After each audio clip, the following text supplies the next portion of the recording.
All right, welcome back in here to Live Now from Fox. I'm Andy Mack. So many live events to get to. Let's prioritize this one right now. U.S. Attorney Judge Jeanine Pirro speaking right now at this. Let's listen into this here on Live Now from Fox. The lives of those who loved them and cared for them are forever changed. They didn't do anything and they didn't ask for it, but all of a sudden, they simply leave this world silent victims while the rest of us watch the fight between good and evil that unfolds on streets in the United States every day. It's why I came to Washington. It's why I took this job. It's why all of us are here behind me, from the police chief to the FBI to the prosecutors to the marshals. We're all in this because of this fight. And it's why President Trump prioritized Washington, to make it safe and beautiful. But it's why we're now making inroads with over 5,000 arrests and over 500 guns taken off the street. But crime is still occurring, but we're solving cases. And this day is a very special day for everyone who's standing behind me. Eric Tarpinian, as you know, was a 21-year-old senior from the University of Massachusetts at Amherst. His life was about being an intern and living in Washington. I spoke to his mother again today. His birthday was 2 days ago, and she thought that it was an angel that came down and helped the police to make an arrest in this case.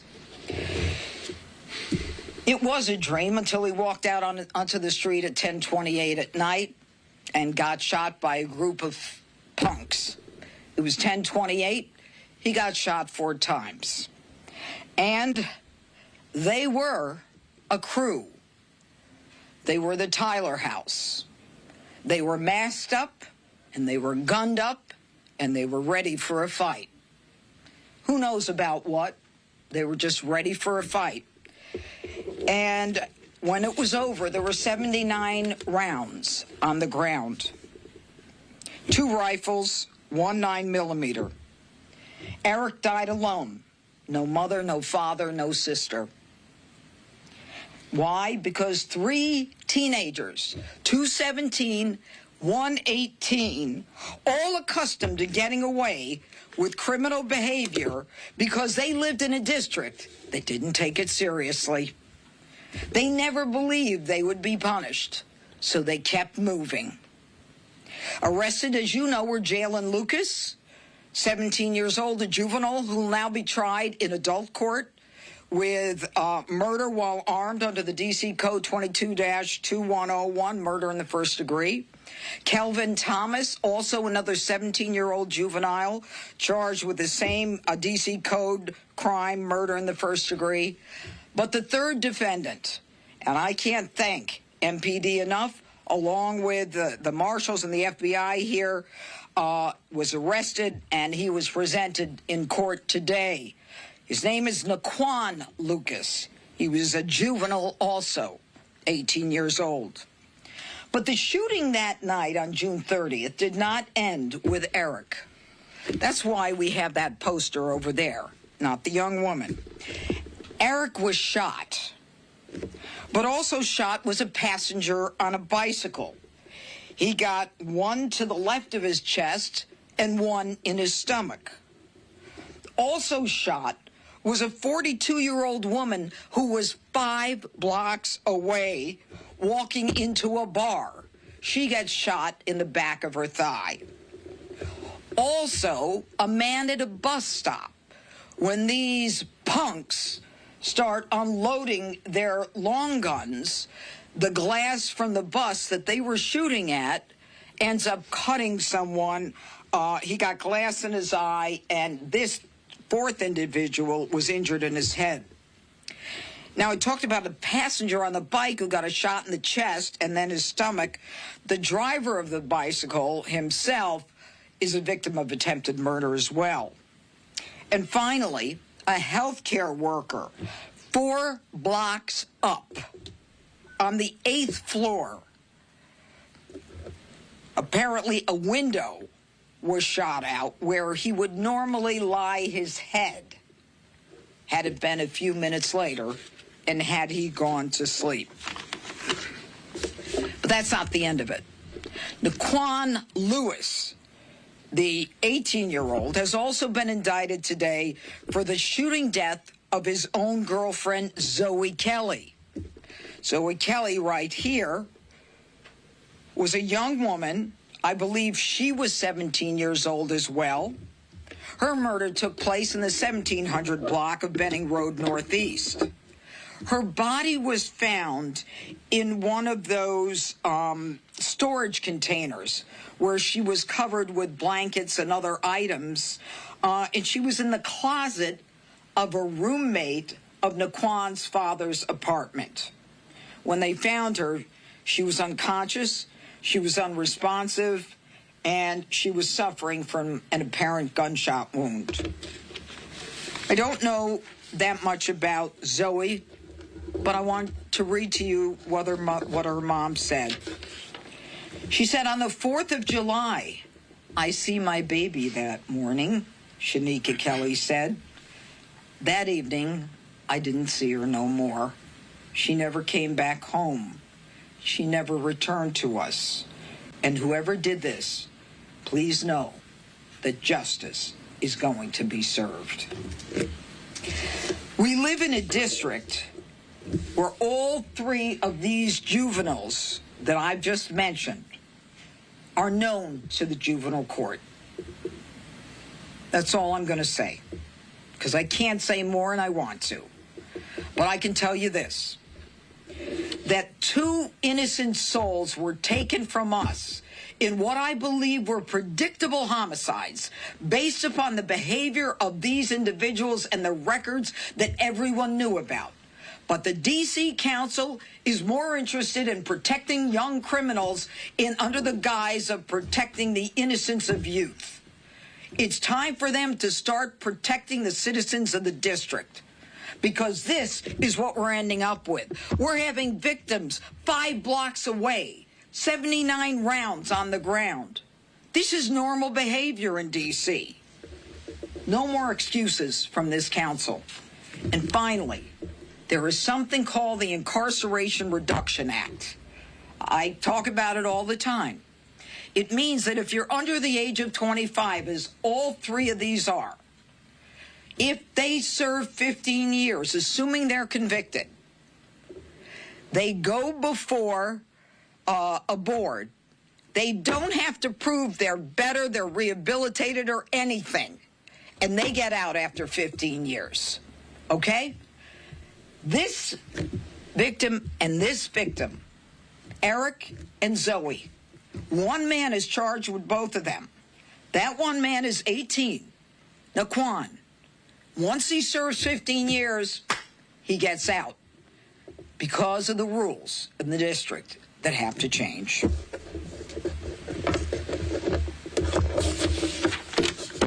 Chief Smith.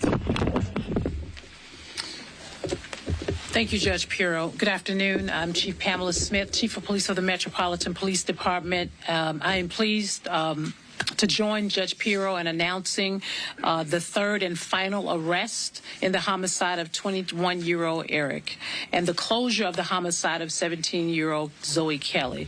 Know that our thoughts and our prayers are certainly with all of their families on today. The loss of Zoey and Eric continues to weigh heavily on our hearts. They were young people full of promise, just beginning to shape their futures with their entire lives ahead of them. We hope that today's development will bring a measure of peace to their loved ones. We know it won't bring them back, and we know that nothing can take away the pain or the loss that they felt, but it is my prayer and it is our collective prayer that this moment offers some sort of comfort as they continue to grieve and heal. From the night of June 30th, our detectives have worked countless hours gathering evidence that ultimately identified the 3 suspects responsible for the shooting that claimed Eric's life and injured the 2 additional victims. Later that same week, on Friday, July 4th, 5th District officers responded to an apartment in the 1700 block of Benning Road Northeast. Officers located 17-year-old Zoey Kelley, deceased inside of that apartment, suffering from an apparent gunshot wound. Detectives from our homicide branch worked this case, and the office of our chief medical examiner ultimately ruled Zoey Kelley's death a homicide.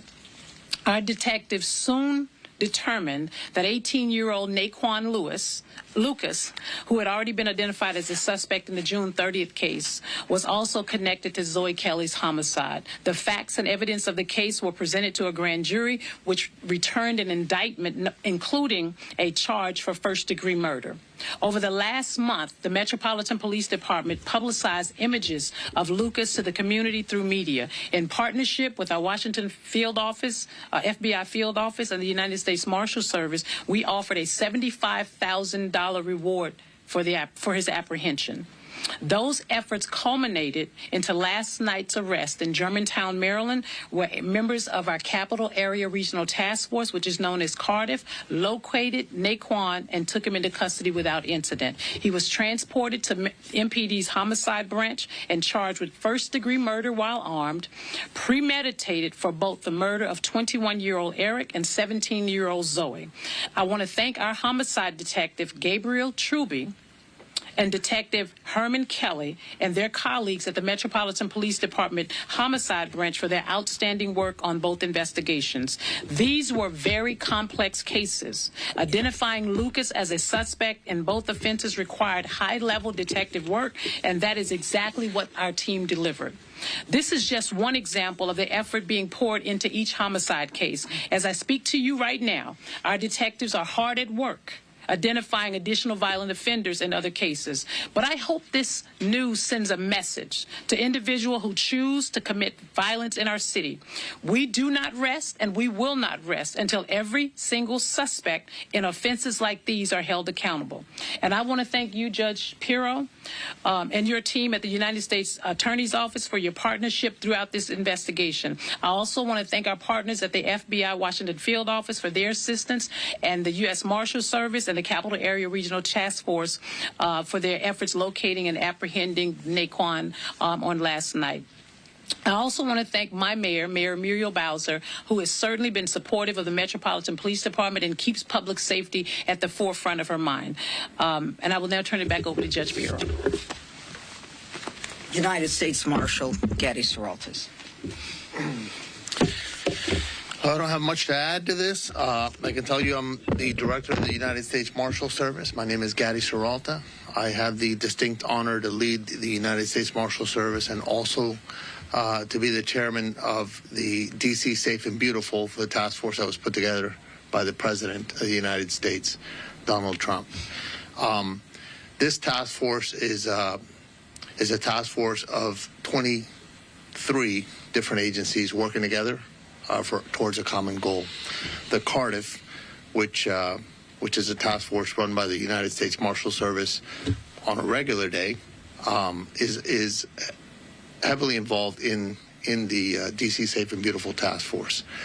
When we bring these cases to fruition, after all the hard work that the detectives do and the long hours that the police department puts in order to make these cases, it is quite an honor to be part of the team that takes the individuals down and brings them to justice.